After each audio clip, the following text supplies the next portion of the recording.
ആലപ്പുഴ CPM-ലെ കളകൾ പറിക്കുമെന്ന് സംസ്ഥാന secretary MV Govindan master കഴിഞ്ഞ ദിവസം അറിയിച്ചിരുന്നു.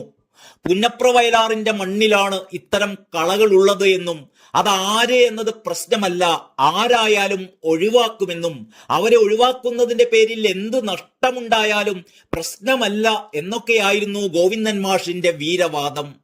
അത് പറിച്ചു കളഞ്ഞേ പാർട്ടിക്ക് മുന്നോട്ടു പോകാൻ പറ്റൂവെന്നും അദ്ദേഹം അസന്നിഗ്ധമായി പറഞ്ഞിരുന്നു. കായംകുളത്ത് സംഘടനാ നടപടിയെടുക്കാതെ മുന്നോട്ടു പോകാനാവില്ല. ചില ഏരിയയിലും ലോക്കൽ കമ്മിറ്റികളിലും ചിലർ കൽപ്പിക്കുന്നതേ നടക്കൂ എന്നതാണ് അവസ്ഥ. അവർ പറയുന്നതിനപ്പുറം നീങ്ങിയാൽ നടപടിയുമായി വരും. അത്തരക്കാരെ ഇനിയും വെച്ച് പൊറുപ്പിക്കില്ലെന്നും ഗോവിന്ദൻ മാഷ് വ്യക്തമാക്കിയിരുന്നു. അതേസമയം കോഴിക്കോട്ടെ PSC കോഴ ആരോപണത്തിൽ മൃദു സമീപനമാണ് ഗോവിന്ദൻ മാഷ് സ്വീകരിച്ചിട്ടുള്ളത്. പാർട്ടിയും സർക്കാരും വേണ്ട നടപടി എടുക്കുമെന്ന് മാത്രമായിരുന്നു മാഷിന്റെ പ്രതികരണം. പണം വാങ്ങി PSC അംഗങ്ങളെ നിയമിക്കുന്ന രീതി CPM-നില്ലെന്നും അദ്ദേഹം പറഞ്ഞുവെച്ചു. മുഹമ്മദ് റിയാസിനെതിരായ ആരോപണം റിയാസ് തന്നെ നിഷേധിച്ചിട്ടുള്ളതാണ് എന്നാണ് മാഷ് പറയുന്നത്. എങ്കിൽ ഓരോ പാർട്ടി നേതാവും അവർക്കെതിരായി വരുന്ന ആരോപണങ്ങൾ അങ്ങ് നിഷേധിച്ചാൽ പോരെ? കളപറിക്കലൊക്കെ ആലപ്പുഴയിൽ മതിയോ മാഷേ എന്നാണ് ചോദിക്കാനുള്ളത്. മാഷ് എന്താണ് റിയാസിനെ ഇത്രക്കും പേടി? കള ഇത്തിരി കൂടുതൽ വളർന്നുപോയി എന്നതുകൊണ്ടാണോ? ആർക്കെതിരെയും ആരോപണം ഉന്നയിക്കാം, സ്ഥിരമായി ആരോപണങ്ങൾ ഉന്നയിക്കലാണ് മാധ്യമങ്ങളുടെ ജോലി എന്നൊക്കെയാണ് മാഷ് പറയുന്നത്. തെറ്റായ പ്രവണത വെച്ച് പുലർത്തില്ല.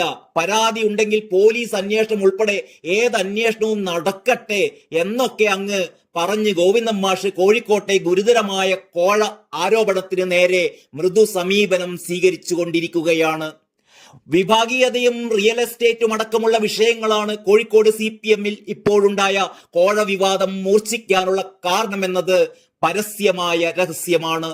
ജില്ലയിലെ പ്രമുഖ നേതാക്കൾ ചേരി തിരിഞ്ഞ് പരസ്പരം പാരവയ്ക്കുന്ന കാഴ്ചയാണ് കുറെ കാലമായി കോഴിക്കോട്ടെ CPM-ൽ നടക്കുന്നത്.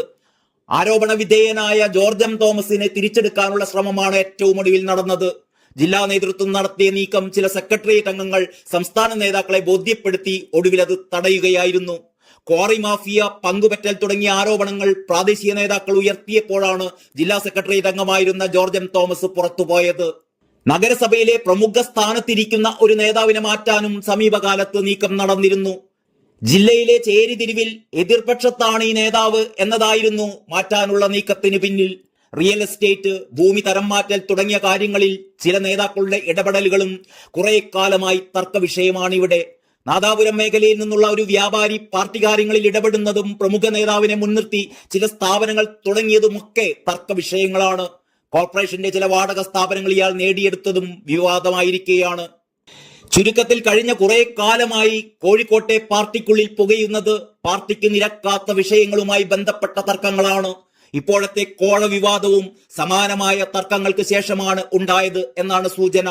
അതേസമയം PSC അംഗത്വം വാഗ്ദാനം ചെയ്ത് CPM പ്രാദേശിക നേതാവ് കോഴ വാങ്ങി എന്ന പരാതിയിൽ പോലീസ് പ്രാഥമിക അന്വേഷണം ആരംഭിച്ചിട്ടുണ്ട്. പരാതിക്കാരിയുടെ ഭർത്താവിനെ കണ്ട് പോലീസ് വിവരങ്ങൾ തേടി എന്നാണ് സൂചന. കേസെടുക്കുന്ന കാര്യത്തിൽ തീരുമാനമായിട്ടില്ല എന്നും അറിയുന്നു.